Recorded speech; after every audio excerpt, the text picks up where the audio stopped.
नमस्कार विद्यार्थियों। हम बात कर रहे थे अनिवार्य हिंदी के गद्य भाग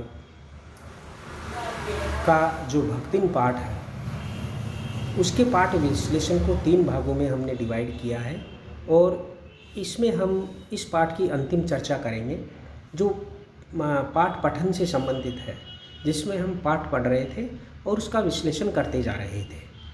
अब तक की जो हमारी इस पाठ पर चर्चा थी वह कहाँ पहुँच चुकी है कि महादेवी वर्मा भक्तिन की जो चारित्रिक विशेषताएं हैं अपने इस संस्मरण में उद्घाटित करती है।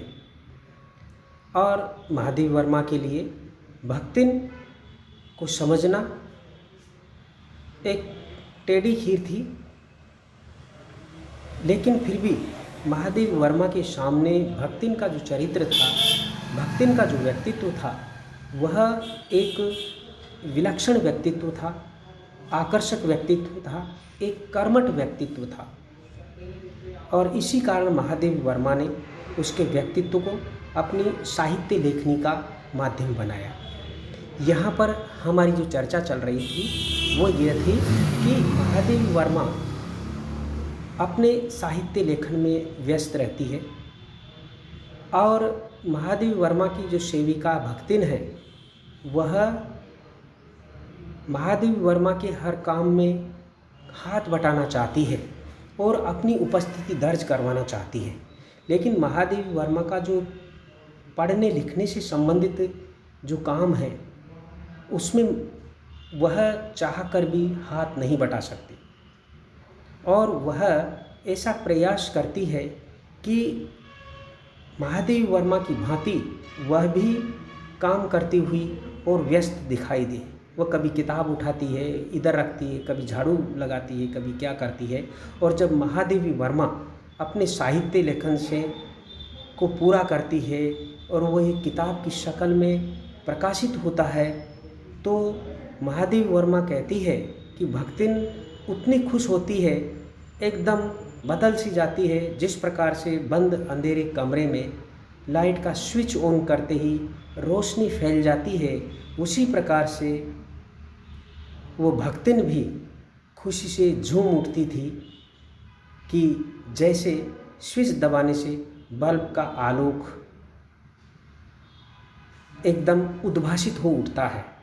वह सूनी में उसे बार बार छूकर आँखों के निकट ले जाकर और सब ओर घुमा फिराकर मानो अपनी सहायता का अंश खोजती है। जब महादेवी वर्मा की कोई किताब प्रकाशित होकर के आती है तो उसे बड़े सम्मान के साथ देखती है, उसे बार बार छूती है, आँखों के निकट लाकर आँखों में लगाती है और सब ओर घुमा फिराकर मानो अपनी सहायता का अंश उसमें खोजती है कि मेरा भी इसमें कोई योगदान रहा है क्या। और उसकी दृष्टि में व्यक्त आत्मतोष कहता है कि उसे निराश नहीं होना पड़ता। यह स्वाभाविक भी है। किसी चित्र को पूरा करने में व्यस्त में जब बार बार कहने पर भी भोजन के लिए नहीं उठती, तब वह कभी दही का शरबत, कभी तुलसी की चाय वहीं देकर भूख का कष्ट नहीं सहने देती। यानी कि जब मैं व्यस्त रहती हूँ और भोजन का समय होने पर भी भोजन के लिए नहीं पहुँचती हूँ तो वो वहीं पर जो कि मेरी भूख मिटाने का प्रयास करती रहती है। दिन भर के कार्यभार से छुट्टी पाकर जब मैं कोई लेख समाप्त करने या भाव को छंदबद्ध करने बैठती हूँ तब छात्रावास की रोशनी बुझ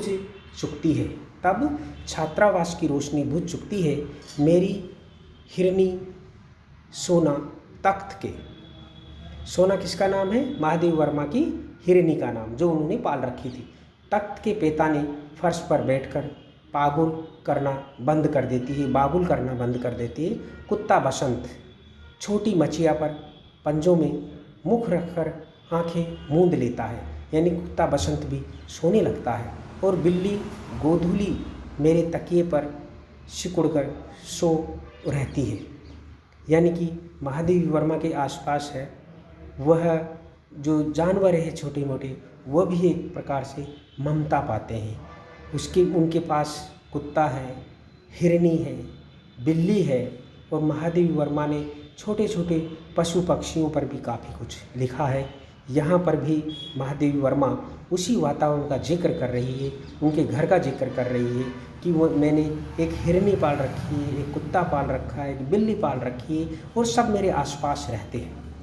पर मुझे रात को निस्तब्धता में अकेली न छोड़ने के विचार से कोने में दरी के आसन पर बैठकर बिजली की चकाचौंध से आंखें मिचमिचाती हुई भक्तिन प्रशांत भाव से जागरण करती रहती है। यानी कि वह मेरे पास ही बैठती है, वह ऊँघती भी नहीं, क्योंकि मेरे सिर उठाते ही उसकी धुंधली दृष्टि मेरी आँख का अनुसरण करने लगती है। यानी कि भक्तिन वास्तव में भक्तिन थी।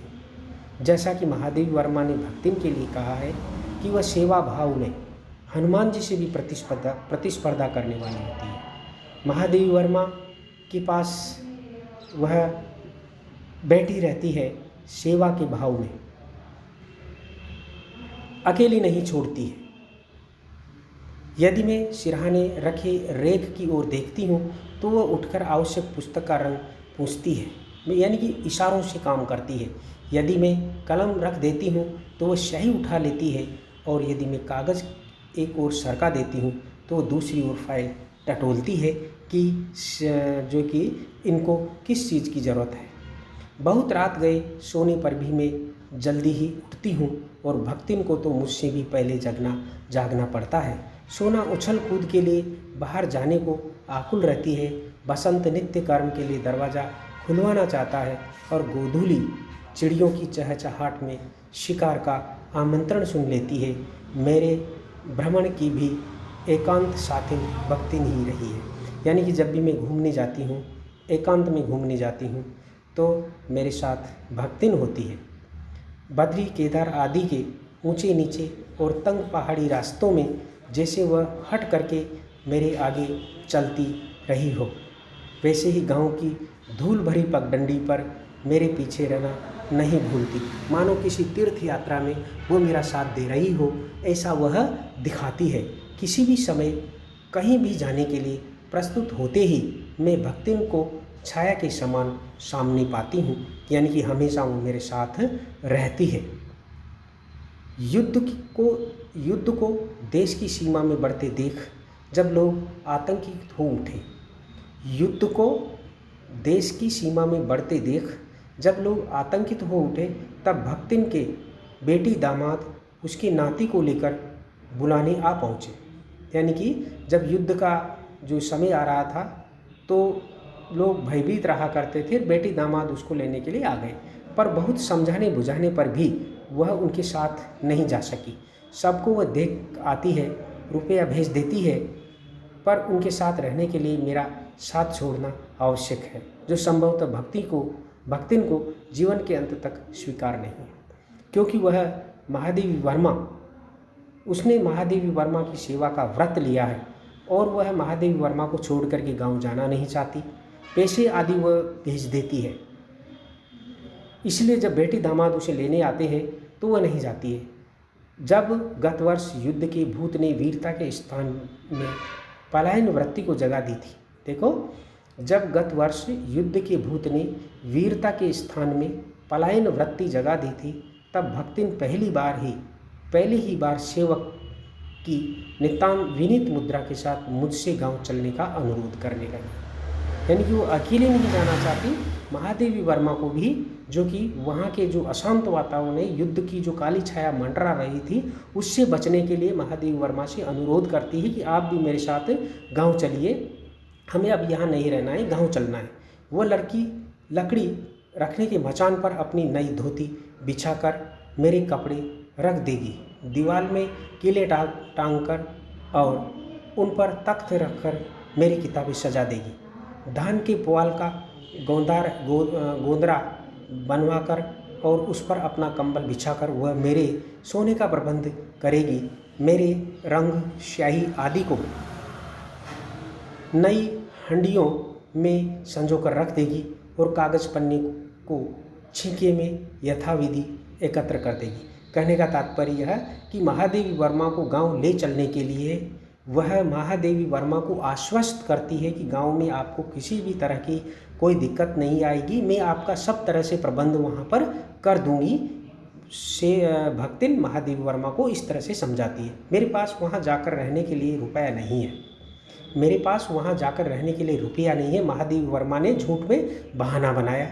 यह मैंने भक्तिन के प्रस्ताव को अवकाश न देने के लिए कहा था, पर उसके परिणाम ने मुझे विस्मित कर दिया कि जो भक्तिन किसी को एक पैसा नहीं दे, वह भक्तिन अपनी सारी पूंजी महादेवी वर्मा के सामने रखने को तैयार हो गई। क्योंकि गांव जाने में महादेवी वर्मा ने एक ही असमर्थता, एक ही कारण बताया था कि मेरे पास पैसा नहीं है, तो भक्तिन अपनी सारी पूंजी महादेवी वर्मा को देने के लिए तैयार हो गई।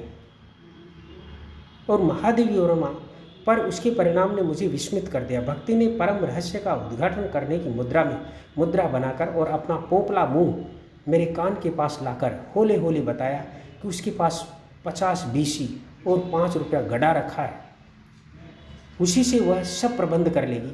फिर लड़ाई तो कुछ अमरोती खाकर आई नहीं है, अर्थात ये लड़ाई हमेशा रहने वाली नहीं है। अमरोती खाना यानी कि अमरवीर खाना, अमरता की दवा खाना, अर्थात ये जो लड़ाई झगड़ा जो चल रहा है देश में, ये जो युद्ध का जो वातावरण है, ये हमेशा बना रहने वाला नहीं है, ये कोई अमर नहीं है।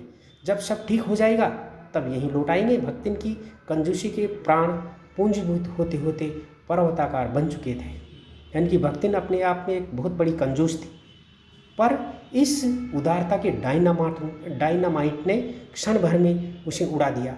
इतने थोड़े रुपये का कोई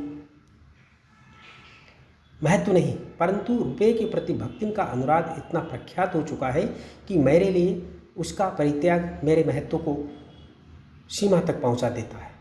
भक्तिन और मेरे बीच में सेवक स्वामी का संबंध है, यह कहना कठिन है, क्योंकि ऐसा कोई स्वामी नहीं हो सकता जो इच्छा होने पर भी सेवक को अपनी सेवा से हटा न सके, और ऐसा कोई सेवक भी नहीं सुना गया जो स्वामी के चले जाने का आदेश पाकर अवज्ञा से हंस दे।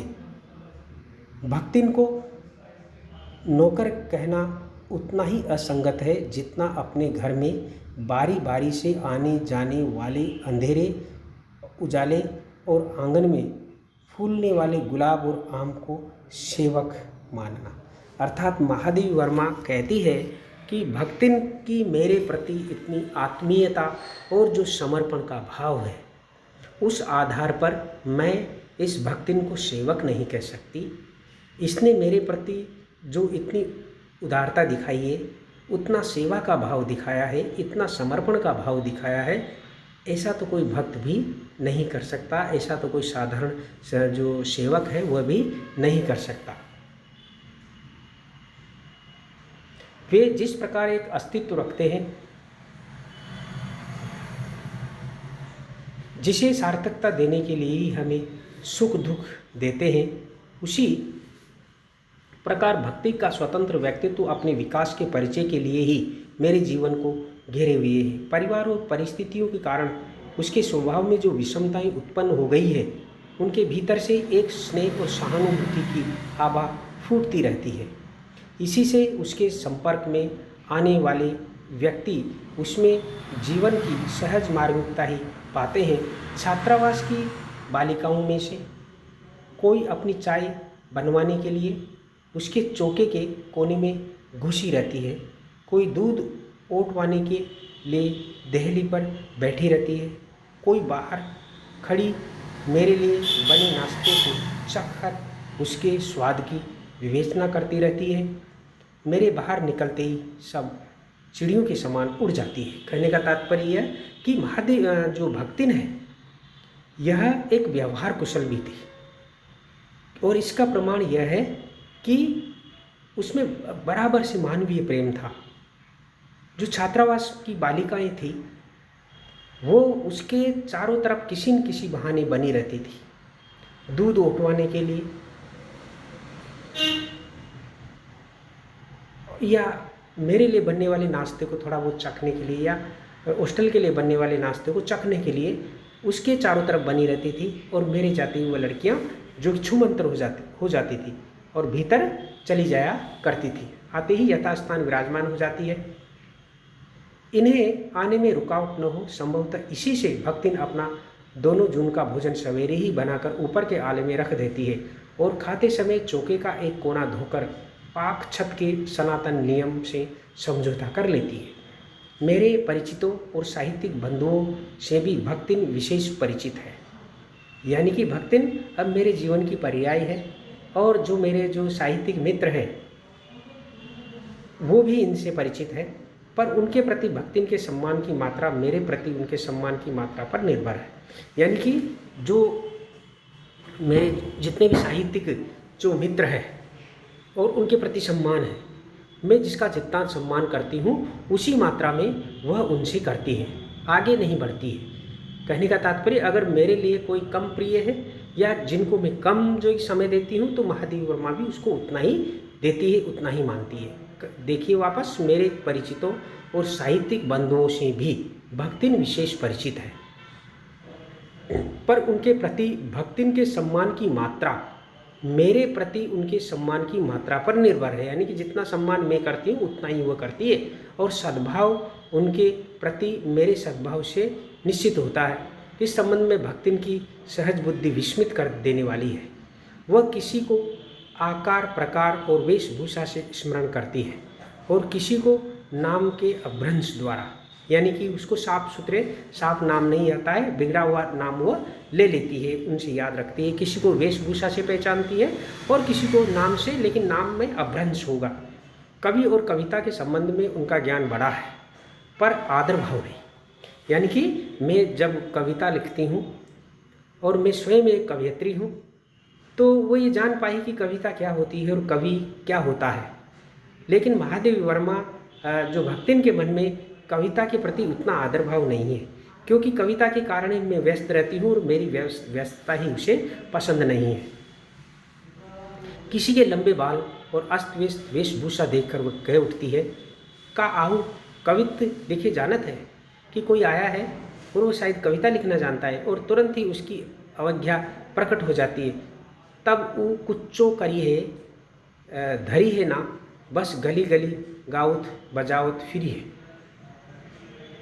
पर सब कुछ उसे प्रभावित कर सकता है, पर सबका दुख उसे प्रभावित कर सकता है, यानी कि दूसरों के दुखों से वह दुखी हो सकती है। विद्यार्थी वर्ग में से कोई जब कारागार का अतिथि हो जाता है, तब उस समाचार से व्यथित भक्तिन बीता बीता भरे लड़कन का जेहल कलजुग रहा तोन रहा अब परलय हो जाए। यानी कि किसी बच्चे को जब कोई कारागार में डाल दिया जाता है किसी कारणवश, तो बड़ी दुखी होती है। उनकर माई का बड़े लाट तक लड़े का चाही, जो वहाँ की बोली में बोलती है, कहकर दिन भर सबको परेशान करती रहती है। बापू से लेकर साधारण व्यक्ति तक सबके प्रति भक्तिन की सहानुभूति एक रस थी। भक्तिन के संस्कार ऐसे हैं कि वह कारागार से वैसे ही डरती है जैसे यमलोक से। यानी कि भक्तिन एक ग्रामीण महिला थी और जेल उसके लिए यमलोक के भय से कम भय नहीं रखता। ऊंची दीवार देखते ही वह आंख मूंद कर बेहोश हो जाना चाहती है। उसकी यह कमजोरी इतनी प्रसिद्धि पा चुकी है कि लोग मेरे जेल जाने की संभावना बताकर उसे चिढ़ाते रहते थे कि अब तो आपकी जो स्वामिन है वो जेल जाने वाली है, क्योंकि लोगों को पता चल गया था कि भक्तिन को जेल से बड़ा दुख होता है, डर लगता है। वो डरती नहीं, यह कहना असत्य होगा, पर डर से भी अधिक महत्व मेरे साथ का ठहरता है। चुपचाप मुझसे पूछने लगती है कि वह अपनी के धोती साबुन के साफ कर ले, जिससे मुझे वहाँ उसके लिए लज्जित न होना पड़े। क्या क्या सामान बांध ले, जिससे मुझे वहाँ किसी प्रकार की असुविधा न हो। यानी कि जब लोग कहते हैं कि आपकी जो स्वामिन है वह भी अब जेल जाने वाली है, तो वह बेचारी मुझे जेल में किसी भी प्रकार की असुविधा न हो उसके प्रबंध में वह जुट जाती है। ऐसी यात्रा में किसी को किसी के साथ जाने का अधिकार नहीं है। ये आश्वासन भक्तिन के लिए कोई मूल्य नहीं रखता। वह मेरे न जाने की कल्पना से इतनी प्रसन्न नहीं होती जितनी अपने साथ न जा सकने की संभावना से अपमानित, क्योंकि जब उसको ये पता चलता है या कि उसे ये ज्ञान होता है कि मैं इसके साथ नहीं जाती हूँ, तो वो अपमानित महसूस करती है। भला ऐसा अंधेर हो सकता है जहाँ नौकर मालिक को ले जाकर बंद कर देने में इतना अन्याय नहीं, पर नौकर को अकेले मुक्त छोड़ देने में पहाड़ के बराबर अन्याय है। ऐसा अन्याय होने पर भक्तिन को बड़े लाट तक लड़ना पड़ेगा।